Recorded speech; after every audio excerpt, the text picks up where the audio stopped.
मेरे प्यारे बच्चे, जीवन में हमारा एक लक्ष्य होना बहुत ज़रूरी है और उस लक्ष्य को पाने के लिए हमें कड़ी मेहनत करनी चाहिए।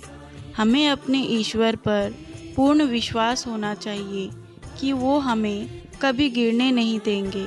मेरे बच्चे, जीवन में विश्वास और धैर्य का होना बहुत आवश्यक है।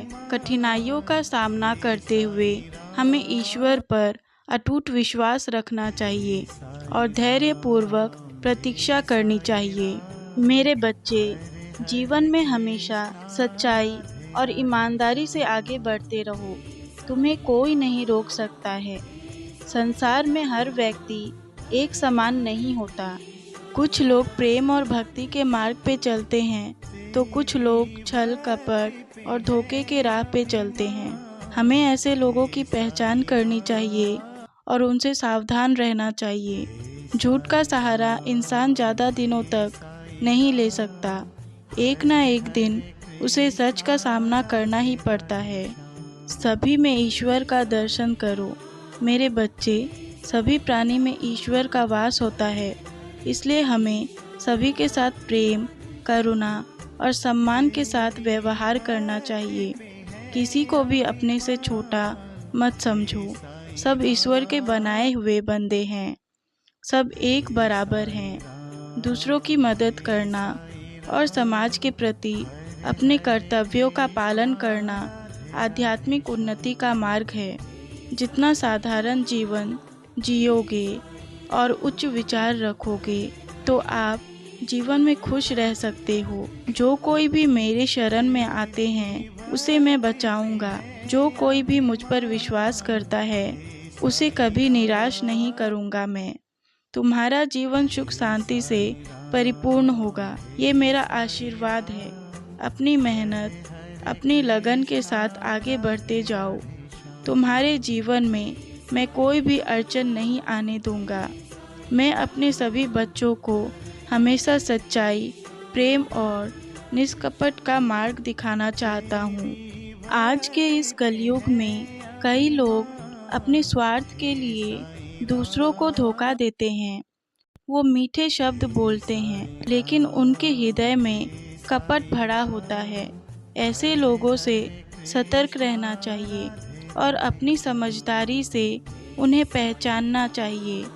देखो मेरे बच्चे, बाहरी दिखावे से धोखा मत खाओ। हर चमकने वाली चीज़ सोना नहीं होती। आजकल बहुत से लोग दिखावे में जीते हैं। वे दूसरों के सामने प्रेम और भक्ति का दिखावा करते हैं, लेकिन उनके मन में स्वार्थ और अहंकार भरा होता है। ऐसे लोगों से हमें दूर रहना चाहिए। जो व्यक्ति भीतर से निर्मल होता है वो दिखावे की परवाह नहीं करते।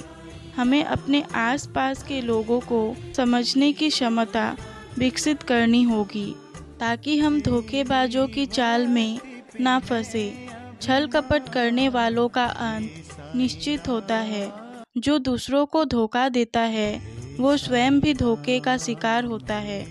धोखेबाज लोग अपने स्वार्थ के लिए दूसरों को तकलीफ देते हैं, लेकिन वे ये भूल जाते हैं कि ईश्वर सब देख रहा है।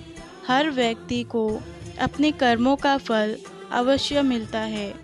यदि कोई छल करता है तो उसे देर से ही सही छल का दंड भुगतना पड़ता है। इसलिए हमें कभी भी छल और कपट का मार्ग नहीं अपनाना चाहिए, बल्कि सच्चाई और ईमानदारी के साथ जीना चाहिए। अपने विवेक का प्रयोग किया करो। हमें हमेशा जीवन में विवेक का प्रयोग करना बहुत आवश्यक है। बिना सोचे समझे किसी पर भी विश्वास करना हमें परेशानी में डाल सकता है। हमें अपनी बुद्धि का सही उपयोग करना चाहिए और ये परखना चाहिए कि कौन सच्चा है और कौन दिखावा कर रहा है। सच्चे भक्त को अपने हृदय से पहचानो, न कि उसकी बातों से। फिर कोई व्यक्ति बार बार झूठ बोलता है, वादे करके उन्हें पूरा नहीं करता, दूसरों के बारे में बुरी बातें करता है या अपने फ़ायदे के लिए किसी का इस्तेमाल करता है, तो हमें उससे सतर्क रहना चाहिए।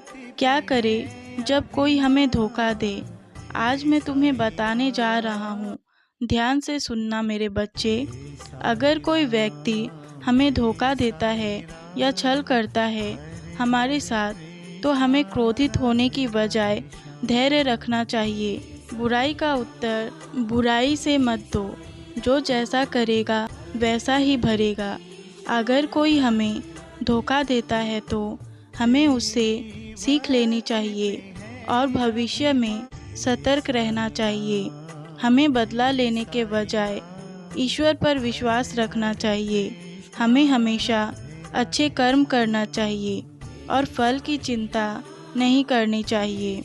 जो दूसरों की सेवा निस्वार्थ भाव से करते हैं, उनकी सेवा भगवान स्वयं करते हैं। इसलिए मेरे बच्चे, किसी की सेवा करने से पीछे मत हटो। हमेशा खुश रहो। मेरा आशीर्वाद तुम्हारे साथ है।